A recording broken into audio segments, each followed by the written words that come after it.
Welcome to the Bowel Chronicles, where we dive deep into the world of bowel health. I'm your host, Nikki Kilpatrick, and on this podcast we have raw and candid conversations with individuals facing various bowel conditions and illnesses. Through personal stories and shared experiences, we illuminate resilience and courage in the face of adversity. Be reminded that each story is personal and unique. These conversations are not to be taken as medical advice or to replace guidance from a doctor or healthcare provider. Our aim is to inspire and empower through these amazing stories, amplifying voices often unheard. So join us as we embark on this journey together. Sit back, listen, and be inspired. Enjoy the episode. Well, hello everyone, and welcome to another episode of the Bowel Chronicles. I'm your host, Nikki Kilpatrick, and today I am out on the road. I have come to see Alisha, and Alisha goes back to one of our very first episodes on the podcast. She had shared her journey of having her stoma for 12 years, but in the last year she has had further surgery. So let's hear how Alisha has been getting on recently. So Alisha, whenever you first came on the podcast, which is almost a year ago now, you shared your story of having gone through an ileostomy stoma surgery at just 12 years of age.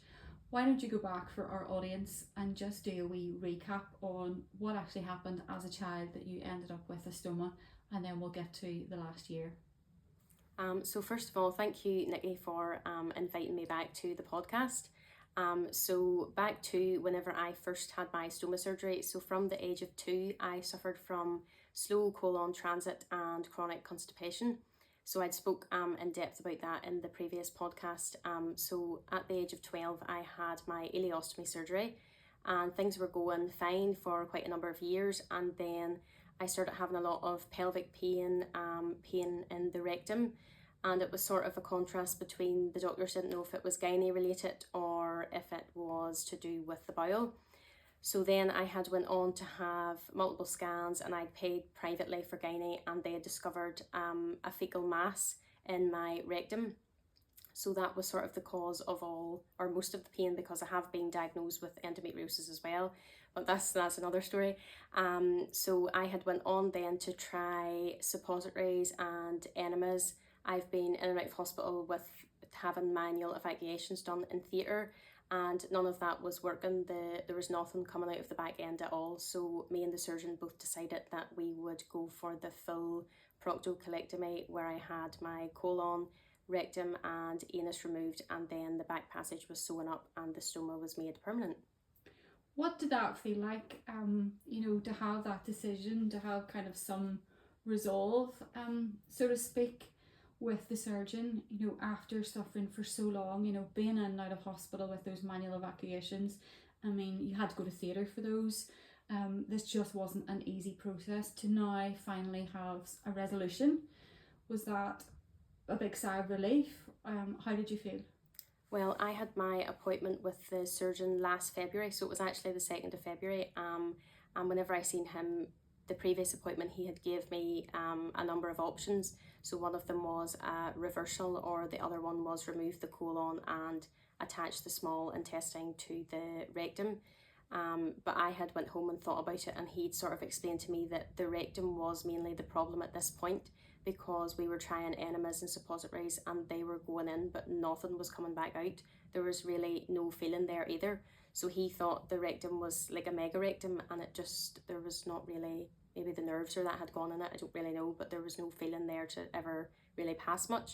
So whenever I came from that appointment, we had decided that we would go for the full proctocolectomy, and I came home and I just sort of sat, because I thought this is like resolved now in my life, and once this surgery happens, that's going to be me, hopefully fixed. And I just didn't really know what to do. I sort of came home when the dogs were here and I just sort of cried, and I thought, well, this is actually happening now. Like, I've waited 12 years for something to happen with the stoma. It's been temporary for so long, and I didn't ever know what was really going to happen. But then after that, I sort of felt happy and content that I had something to work towards, and that it was coming up so soon, because he said the surgery would be 3 to 5 months. He would put me on the urgent list, but obviously there was cases more urgent than mine, and we would see how it went. And then I work as a nurse in the surgical ward, and he seen me at work one night and came up to me and said, your surgery is the 2nd of July. And I could literally have hugged that man, because I was so happy, because I had been unwell throughout all the months leading up to surgery. So I just thought, wow, this is, now we're counting down the days. I think that was around maybe the end of May or start of June that he'd came up and said that to me, and I just thought, wow, this is just a couple of months now. That's all I have to work towards, getting for the surgery, and then hopefully that'll be me back on my feet for good. Wow.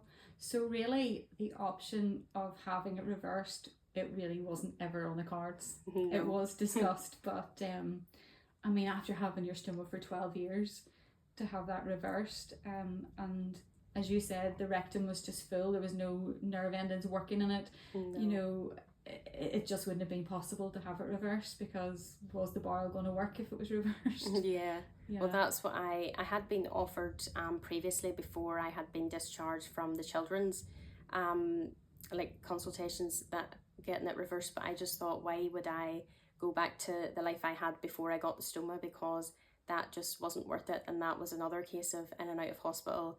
And I spoke about that in the other podcast about getting NG tubes with enemas, getting manual evacuations done back then. And I just thought, if how bad it was now with the colon and the rectum, just that part of the body needing to be, obviously being so sick and needing to go into hospital for that, why then would I go back in to have the whole bowel then obviously to have to be worked at again? So I thought it just wouldn't be worth it, and it would be a waste of my time and my surgeon's time for getting it reversed. And you worked pretty much right up until the time of your surgery, aren't I right? Yes. Yeah. So the week before, and I remember it so much because obviously I've had so many meetings with my manager since being off, but it was the 25th of June. I went into work that night and I was feeling horrendous. We'd already had a very bad night in work because I work night shifts on the Sunday night. So I think this was the Tuesday night, the 25th, and I went into work and I just felt awful. And I thought I was going to faint, and the other nurse was handing over to me, and just this feeling came over me. The rectum was pressing so hard, and I just thought, I'm not going to be able to work tonight, and I thought I'm going to be on the floor. So I went to the bathroom and I was trying to be sick, and I thought, no, let's wise up and go back, do 2 nights, and then that's me. But no, the girls had to send me home. Yeah, I can remember that so clearly, going, are you going to make it through? Like, this isn't wise, you shouldn't be going to work. Wow. Were you nervous then? I think surgery? I was nervous, but I was more happy that the surgery was the next week, because this was the Tuesday, and then obviously the next Tuesday I was having the surgery. So I was more happy that I had obviously got to working up to bar them 2 shifts, and then that was going to be me getting the surgery and hopefully getting back to normal after that. Going into hospital, I mean, you've been in the bowel community for years. You knew exactly what you were going in for. You have a great surgeon. You work kind of similar lines to that, so you know all the ins and outs of it. Was it a good thing that you kind of knew exactly all of the nitty-gritty details, or would you rather not have known as much? I think I'd rather not have known as much, because whenever I went in, I work in the ward beside the ward that I had my surgery. So whenever I went in, everybody knew me, because I also done placement as a student nurse in the ward I got my surgery. So I knew them through work, I knew them through being a student nurse, and then obviously I knew all the things that can go wrong. And then I was sort of thinking, am I going to get this surgery? Is there going to be emergencies coming in, or is this definitely going ahead? And then whenever the doctors came round and were explaining all the risks, I was sitting there like, yes, I'm well aware of this, but please don't tell me anymore, because I'm overthinking it as it is. Wow. And did you do anything to prepare yourself going into hospital for surgery? Was there any specific items that you packed or you ordered? Was there anything you done mentally to prepare yourself for it? The things that I had got was been recommended by a few people was night dresses and more like high-waisted sort of pants, because ones to bring up like right past the belly button, because that's where, well, I was, hopefully they were aiming for keyhole surgery, which I did end up having. So that would take away the, like all the pants digging into the incisions, and then obviously the drain, and then the stoma as well. So the pants were good for that. And then the night dress was definitely very handy. I'd wore pajamas the first night. I went into hospital on the Monday, wore pajamas that night, and then the Tuesday, whenever I came back from theatre, there was no way I was getting those pajamas on through the stoma and then the drain and then the incisions. There was just, and the catheter as well I had in. Wow. So let's talk then a little bit about the surgery. You obviously had your stoma. I know you were a little bit nervous about possibly now having a new stoma formed as part of the surgery. Talk us through what actually happened. So I woke up from the surgery. So the plan was that they were, because I have two stomas, so one of them is connected to the small intestine, where that's the one that's working. And then the other stoma was connected to the colon, which was obviously getting removed. So the thing to start with was the surgeon was going to remove that wee stoma, and then that would be it gone along with the colon. But whenever I woke up from surgery, he came round to chat to me, and he told me that he actually decided to leave basically the loop stoma intact, but he removed the colon and the rectum and the rest, but he left about an inch of the, I can't even remember what that wee stoma is connected to. I think, is it the sigmoid, or no, no, it's not. But he left that, but he stapled it shut, so there should be nothing coming out of that. So it's just sort of sitting there and it's not doing anything now. But he didn't want to remove that and have another hernia risk, because I haven't had a hernia yet, thankfully, with my stoma. So he wanted to minimise that risk, obviously with my job and then me being quite active anyway. He wanted to sort of get the recovery G'd on a wee bit.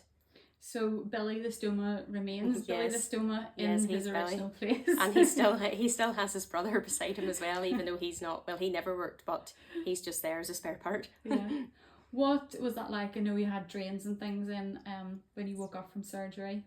The drain was fine. I wasn't bothered by the drain, surprisingly, but the catheter was the worst part for me. The catheter was, I want to say, actually quite traumatic experience, because the surgeon also explained to me the next morning that my anatomy is quite small, and he referred to it as being like a child. So he said the catheters that they tried in me was all too big, but they had to go with the smallest size, or else they would have needed a paediatric one, which wouldn't have worked anyway. So whenever I had the catheter in, my whole bladder was feeling like it was so full, and I would get patients saying that, but the catheter's draining. But in my case, there was nothing coming out of the catheter, so I had to keep standing out of the bed, and then the urine would just flood into the bag.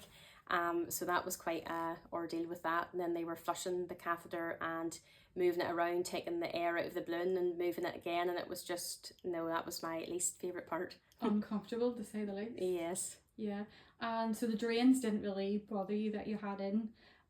You didn't stay in hospital for very long. No. Sure you didn't. So I had surgery on the Tuesday, spoke to my surgeon on the Wednesday and the Thursday. The Thursday I had the catheter out, and then the Friday he came and he spoke to me, and the only thing I was quite surprised about was the pain in the back end was really bad compared to what I prepared myself for. Now I knew it was going to be bad, but I didn't just think it would be that bad. So he came and spoke to me, and he asked me how I was feeling, and I was like, when can I go home? And he said, well, you know, it is coming up to the weekend. We could let you home today, but that would only be because you're a nurse and you're able to cope with the drain at home. You're able to do dressings to the incisions that are on your abdomen, and then obviously the incision on the back end. So he was happy enough to let me home, and then he just asked if I had any worries, and I said about the fact that the back passage was so sore. So he sent me home with a long-acting morphine for, I think it was 5 days. Once in the morning, once at night, and then the oral morphine liquid as well to take if I needed it, alongside paracetamol. Mm-hmm. And then he brought you back the following week. Yeah, so I came back the Tuesday of that week. Jamie took me into the unit that's actually on the ward that I work in, to see it was another doctor there, it wasn't my surgeon, and he took the drain out, which was, it wasn't sore getting the drain out, it was just like a weird feeling. It just felt like he was pulling everything that was inside out again. It was the weirdest feeling ever. He told me to take a deep breath, and before I knew it, I was taking a deep breath anyway, because he just sort of yanked this out, and it felt like he was pulling for ages, and I thought, oh my word. Wow. It was like having a hose pipe that Yes. stuck inside it. Wow, the catheter 2.0. And then, you know, having the drain removed, recovering at home. I mean, I remember you getting your valley cushion in the post, and Yes. you know, praying that it just arrived soon, because sitting down, you couldn't sit down at the time. Yeah, so I was sitting, mostly I was actually lying up on top of my bed, because our sofas aren't really the comfiest for me, and I was sitting on my side for a while, but then it was hurting my back. So I would actually go up and lie on my side on the bed, because I was struggling to lie on my back as well, with the pressure just being on the bottom. So whenever the valley cushion arrived, I was thinking this was going to work miracles. Now I sat on it and I thought, oh, it's still really sore. So it took me a while to get used to sitting on that as well. So I was sitting on it Jamie would take me out in the car and I would sit on it maybe for about 20 minutes drive, and then I would be, by the time that car journey was coming to an end, I was clutching at the wee handles in the car like, oh please can I get up and like walk about or get onto my side again, because it was definitely more painful than I had first thought. Just explain to us what a valley cushion is. So it's like a pressure cushion. So I got mine from Respond. It's different to nowadays. The stoma nurse was telling me they don't recommend using a donut cushion for people with this surgery because it like makes the bum cheeks separate, whereas the valley cushion keeps them together to heal the wound better. So it's sort of like a cushion that's like a square shape, and then it's got two like paddings on it, basically shaped like a bum, and that means that the bum cheeks stay together, and it's more obviously easier to sit on than sitting with your bum apart, that you wouldn't be wanting to do that after that type of surgery. And you inflate that yourself, don't you? Yes, so it comes with two pumps at each side, so you can inflate like the sides to a different, like, what would you say, a different air pressure if you want. So I would always keep them at the same because that sort of worked for me. But yes, it was the best thing ever. Whenever, I think it was about 4 or 5 weeks post-op, I was really using it then to sit at the kitchen table, and was going out in the car more often as well. Was definitely feeling the benefit of using that as opposed to sitting on my sides all the time, because that was really starting to hurt my back and my hips. And at what stage then did you move away from the valley cushion? So it was the end of September, so that was what, 3 months post-op. I had thought, so I obviously, me being a nurse, had been very obsessed with this wound healing up and me getting back to work. That was all that was on my mind. So I kept checking up on the wound, and one weekend I had decided, right, that's it now with the valley cushion, I'm going to keep trying to sit down more for longer periods of time. But that didn't really go too well, because the next weekend then I was bleeding from the back passage, and then I phoned the GP on the Monday, went into them, and she looked at the wound. She said it's very slow healing, so I would get the cushion back out again. So that was me stuck with it again for about another month or so. I think I used it to the middle of October, and then the wound was sort of looking a lot better. There was no discharge. There is sometimes a wee minimal bit of discharge from the wound even now, but the surgeon has said that's normal and that everything's healing well. Great. And stoma wise then, after the surgery, did you have to go back to a low residue diet? You know, when most people have stoma surgery, that's it, you're on a low residue diet for 8 weeks. Because they didn't do anything to your stoma, did that change things, or? Well, whenever I was getting discharged from the hospital, one of the doctors had spoke to me, and he did say to continue with the low residue diet for the 8 weeks, and I was sort of, obviously in that moment I was just so concentrated on getting home, I was agreeing to everything. So then I got home, and after a couple of weeks, because I do love my veg and I love my fruit, as you know, Nikki, and then I was sort of eating all this bland stuff, and I thought, oh, this is really not for me, like I just could not eat like this. So I phoned the stoma nurse and asked her take on it, because obviously she would know better than me. I didn't want to just whack on, me being the silly nurse that whacked on with all this fruit and veg and then ended up in the hospital. So I rang her, and she said, no, you can start to introduce stuff, because you know your stoma wasn't actually touched during the surgery, so it's fine. So I was absolutely loving life with that. Yeah, let's just touch on a little bit of diet and nutrition there for a bit, Alisha, because up until you had this journey, or until you had this surgery, it was a rough journey of back and forwards to the dietitian. You couldn't maintain weight. You didn't have a big appetite at all, and you were really struggling, weren't you? Yes. What was some of the things that you had to kind of implement? So back then I was having to, well, I was taking anti-sickness tablets as well. I was feeling very nauseated and was always sort of like dry heaving nearly, and could never really eat much. So then the GP, well, it was actually my stoma nurse and the surgeon had asked me to see the GP about seeing the dietitian. So I went to see the GP and had bloods and that done, and then I seen the dietitian. So they put me on 2 supplementary drinks a day, which I'm still on at the minute, although they've been cut down to 1 a day now. So thank goodness for that, because they're just not the best tasting. No, they aren't. And so since you've had your full pan proctocolectomy done, do you think the eating habits have changed? Do you feel any more hungry? I think the few weeks after the surgery, I was definitely feeling more hungry and sort of getting into a routine. And then I had started medication before Christmas, for thrush, and that has just knocked me off completely. So I was very sick.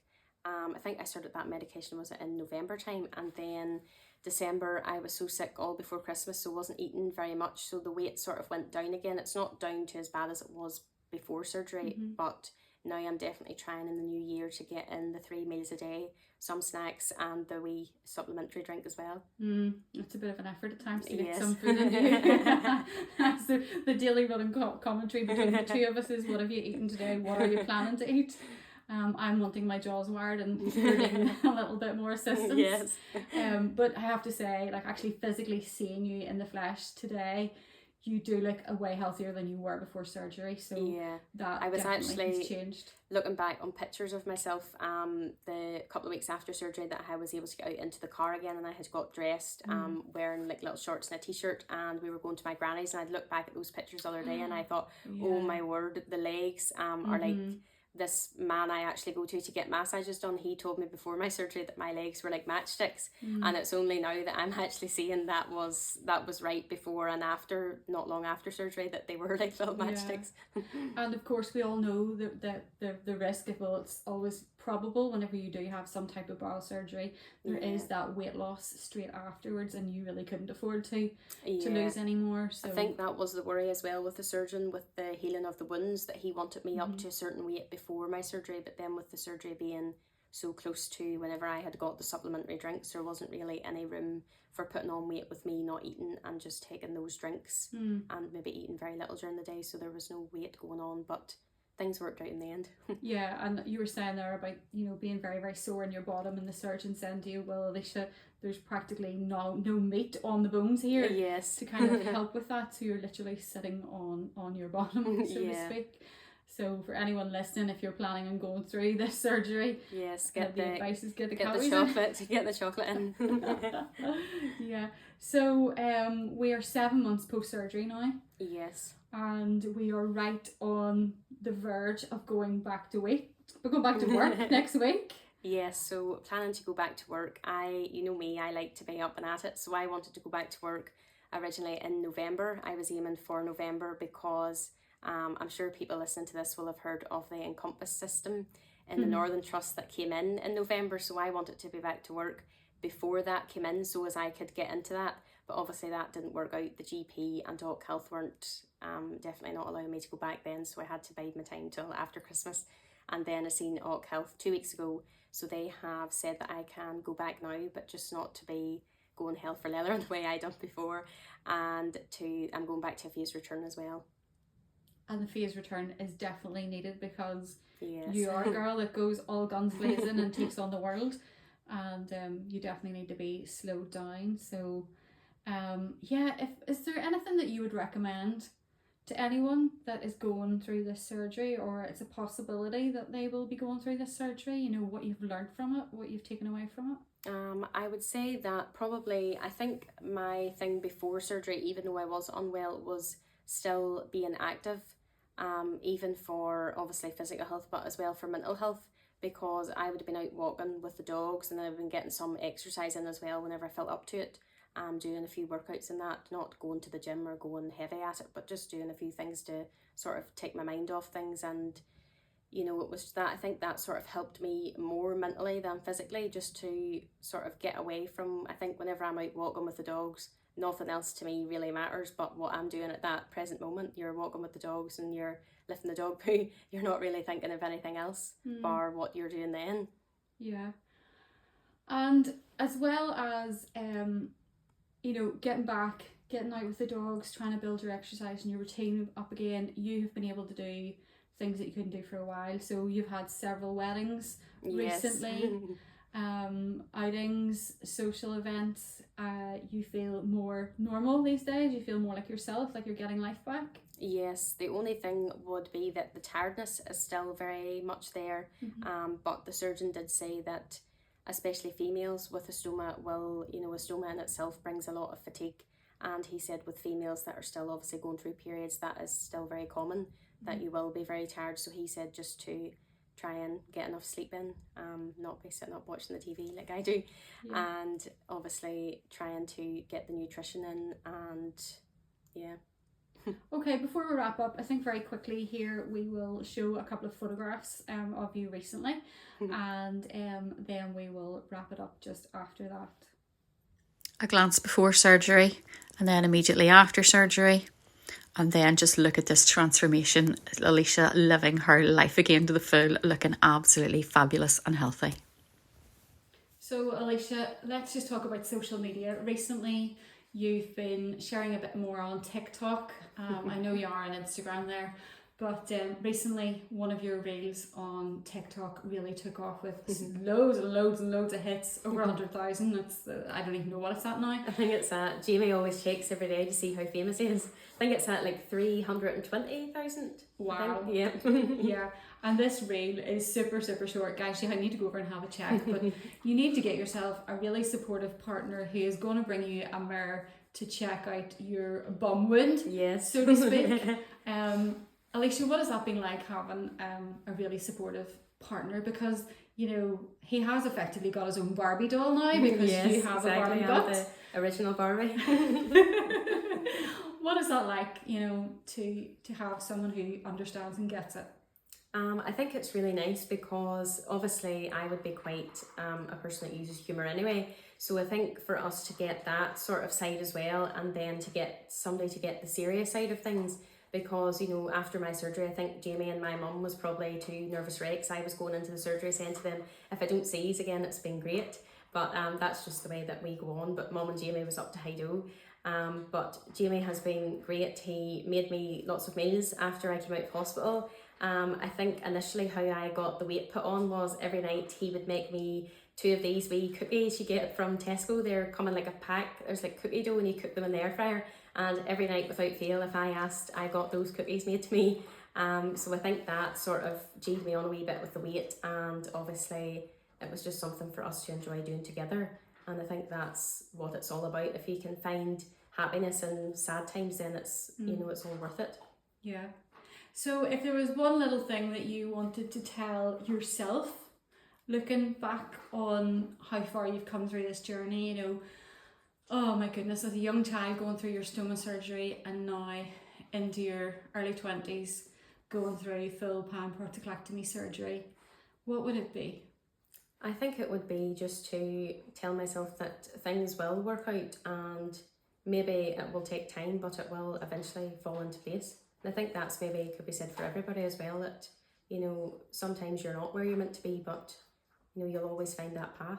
I love that.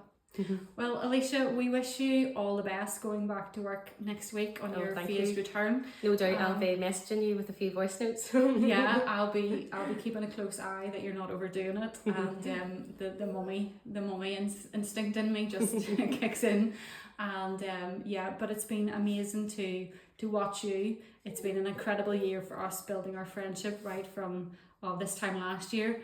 And yeah, I wish you all the best with this year. I know you have some big things planned for this year coming up. Yes, hopefully. And yeah, fingers crossed that all goes well. So all the best with that. Guys, Alisha's Instagram and TikTok handles will be posted in the show notes below. So do go over, give her a follow. And any questions you have, do send her a little message or myself. But remember, we're not professionals. We're just sharing our own journeys with you. Guys, that's us for this week. Do come back to join us next week for another episode. But until then, it's over and out from Alisha and myself. Thank you.